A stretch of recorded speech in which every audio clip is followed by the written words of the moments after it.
어려울 때일수록 정말 최고의 전략에 귀를 기울이게 됩니다. 지금 같은 시장에서는 어떤 통찰력으로 인사이트를 가져가야 할지 이분께 이야기를 들어보죠. 최성환 교보증권 부평지점 지점장 나와주셨습니다. 어서 오세요. 네, 안녕하십니까? 네.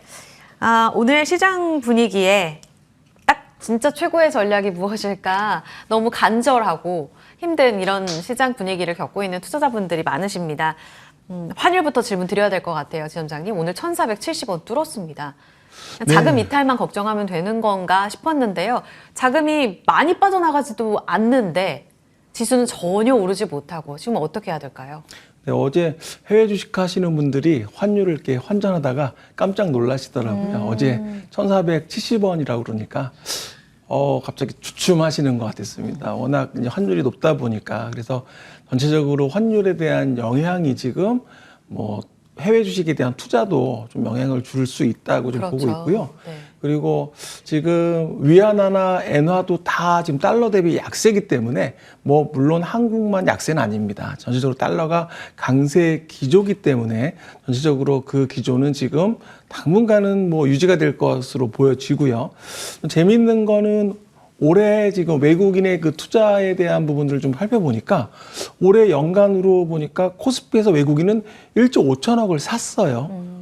삼성전자만 10조 원 넘게 매도한 겁니다. 그러니까 삼성전자가 네 가지 이유가 좀 이제 시장에서는 보고 있는데요.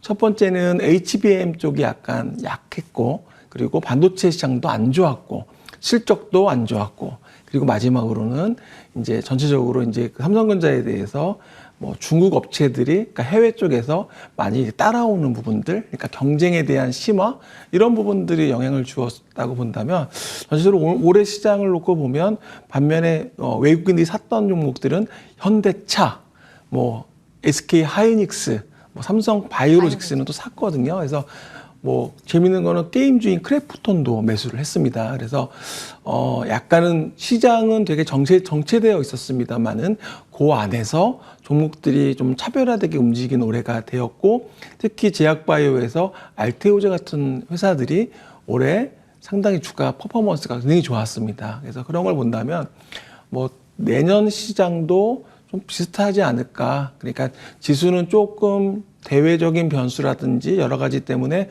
좀 제한적일 수 있겠지만 그런 개별적으로 약진하는 종목들이 분명히 업종 테마 나올 수 있다고 보기 때문에 지금은 좀 지난번에 한 말씀드렸지만 지금은 조금 공부해야 되는 시간이 되게 필요한 12월이 아닌가, 좀 이렇게 며칠 안 남았지만 이렇게 보고 있습니다.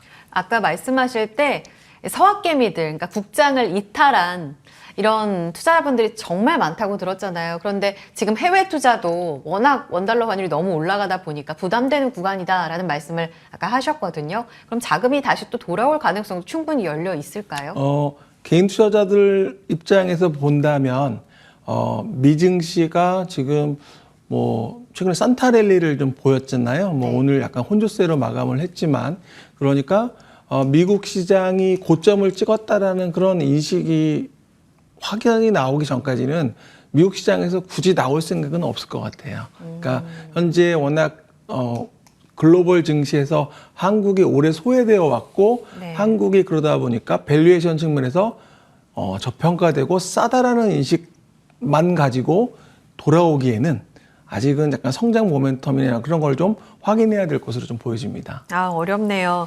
아직은 기대하기는 어렵고, 다만 종목 안에서는 분명히 답이 있는 그런 장이다. 지금 투심을 어제 더 얼어붙게 했던, 원화 약세를 더 부추겼던 이유 중에 하나가 우리 정치적 리스크가 고조된 부분을 빼놓을 수가 없습니다. 여전히 그 연장선에서 오늘 1,470원을 돌파한 게 아닌가, 이런 이야기들이 나오는데, 대외 신인도 괜찮다 하는데 최장목 부총리도 지금 지원하겠다 하고요. 정말 괜찮은 걸까요? 전체적으로 뭐 국내적인 특수 상황이라서 지금 더 그런 것 같고요. 뭐 외환 당국에서 개입해서 지금 안정화를 하려고 하지만 실적으로 지금 화면에 보시는 것처럼 계속 원화에 대한 약세, 그러니까 이게 물론 말씀드렸지만 위안화 약세, 그리고 엔화도 약세입니다. 그래서 뭐 우리만 그런 건 아니기 때문에 어쨌든 근데 이 환율이 안정화되려면은 뭐 아무래도 뭐 우리만 자체만으로보다는 뭐 미국에 대한 또 상대적인 또 그런 부분들도 비교를 해야 되기 때문에 지금 네. 그런 상황인 것 같고요. 지금 원화 약세로만 본다면 사실 원화에 대한 부분이 수출주한테는 조금은 또 유리한 측면도 조금 있습니다. 수출 비중이 높은 그런 기업들, 업종들, 특히 뭐 자동차라든지 그리고 조선이라든지 뭐 해외 쪽 매출 비중이 높은 기업들은 조금 더 뭐 환율에 대한 또 수혜에 대한 부분도 있다라는 점 반면에 뭐 이런 그 중간에 수입을 해야 되는 원자재를 수입하고 이런 쪽 입장에 상당히 좀 불리한 상황이라서 약간은 지금은 상황에서 우리 투자자 입장에서 본다면 지금 뭐 음식료도 나오지만 최근에 수출이 많이 되는 쪽에 조금 더 포커싱 하시는 게 좋을 것 같습니다. 그럼 환율도 고려해야 하고 그리고 아까 말씀하신 대로 선별적으로 이슈가 있는 쪽으로는 기회가 있다 하셨는데 지금 1월 효과 이야기 미리 나오고 있잖아요. 네. 올해 이제 2거래밖에 없으니까요. 어떤 업종을 주목해야 지금 기대 수익을 높일 수 있을까요? 1월에는 보실 게 두 가지가 있는데요. CES와 JP모건 헬스케어입니다. 그러니까 IT 쪽이 큰 행사가 CES 행사가 미국 라스베이거스에서 있고요. 그래서 그런 IT 쪽에서 과연 어떤 걸 올해 화두가 될지 물론 AI가 계속 화두가 되겠죠. 우리 생활에 상당히 이제 앞으로 아직까지 잘 못 느끼실 수도 있겠지만 AI가 상당히 많이 나오고 있습니다. 최근에 그런 AI 관련된 로봇이나 뭐 모빌리티, 그리고 자율주행 또 그리고 뭐 스마트폰, 스마트 홈 그리고 뭐 헬스케어라든지 디지털 헬스케어라든지 결국엔 AI가 연관될 수 있는 부분들에서는 상당히 성장주로 부각될 수 있거든요. 그래서 그런 기업들과 연관되는 부분들 그리고 결국에 이 부분이 IT 관련된 또 반도체도 연관되기 때문에 이와 관련된 부분들을 좀 보시면 좋겠고 JP모건 헬스케어 행사도 또 그 다음에 바로 열리는데요. 네. JP모건 헬스케어 행사에서는 바이오에 대한 그런 올해 전망 그러니까 뭐 작년 같은 경우 우리나라 기업들이 많은 빅파마들과 파트너십도 하고 기술 수출 라이센스 아웃도 하고 했었거든요. 올해도 역시 그런 부분들이 많이 기대가 됩니다. 그래서 제약바이오에 그 참여하는 기업들에 대한 R&D 성과 발표라든지 그리고 파트너십에 대한 부분들도 올해 점쳐볼 수 있는 그런 자리이기 때문에 제가 그 통계적으로 보니까 1월 달이 제약바이오가 상대적으로 좀 강했던 1월이고 또 중소형주가 상대적으로 1월 효과에 좀 신년 효과가 있었다라는 점을 감안한다면 말씀드렸던 그런 IT 쪽의 테마와 엮이는 기업들 그리고 바이오에서 제약바이오에서 관련된 기업들 특히 제약바이오에서는 그런 R&D 성과도 있지만 미중 분쟁에 따른 생물보안법에 대한 또 이슈도 있기 때문에 뭐 CMO나 CDMO도 함께 좀 보시면 좋을 것 같습니다. 그리고 수출 관련주에서 자동차, 뭐 조선주 당연히 같이 좀 환율 수혜주로 같이 보시면 좋을 것 같습니다. 꾸준히 볼 수 있는 고환율 수혜주 그리고 AI와 바이오까지 주셨습니다.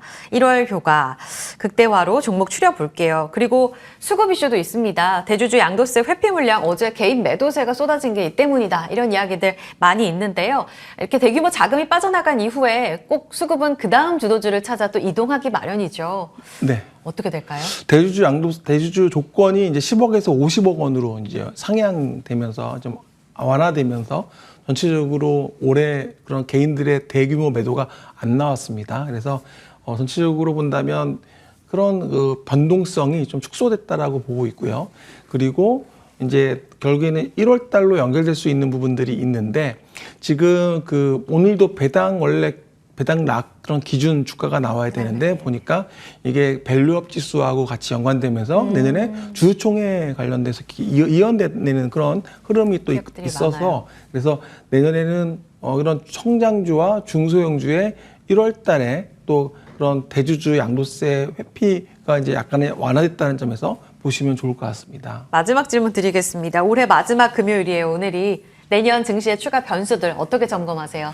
내년에 최고 변수라고 한다면 역시 국내가 안정화되는 게 제일 중요할 것 같습니다. 국내가 안정화돼야 될 것 같고요. 안정화되고 또 하나는 우리가 이제 그동안에 뭐 아무래도 삼성전자가 그동안에 우리나라 최고의 회사라고 한다면 그동안에 이제 P와 Q, 그러니까 가격 부분과 생산 쪽에 대한 부분, 또 그리고 그동안에 좀 눌려왔던 뭐 HBM에 대한 부분들, 그래서 내년에는 조금 더 삼성전자에 대해서 조금 더 관심 있게 회사의 어떤 전략이나 이런 것도 보시면 좋을 것 같습니다. 삼성전자요. 알겠습니다. 내년에도 많은 부분들 질문 드려볼게요. 정치 리스크, 금리 인하 두 가지 기억하겠습니다. 올해를 이렇게 마무리하면서 금요일 전략은 마무리를 짓고요. 저희는 내년에 뵙겠네요. 그렇죠, 시장장님? 네, 내년에 뵙겠습니다. 새해 복 많이 받으시기 바랍니다. 내년에도 최고의 전략으로 금요일 이 시간 채워주시기를 기대하면서 우리 지점장님과 같이 인사 나누도록 하겠습니다. 지수가 낙폭을 살짝 줄여가는데요. 좀 더 힘을 내주기를 바랍니다. 같이 인사드릴게요. 고맙습니다.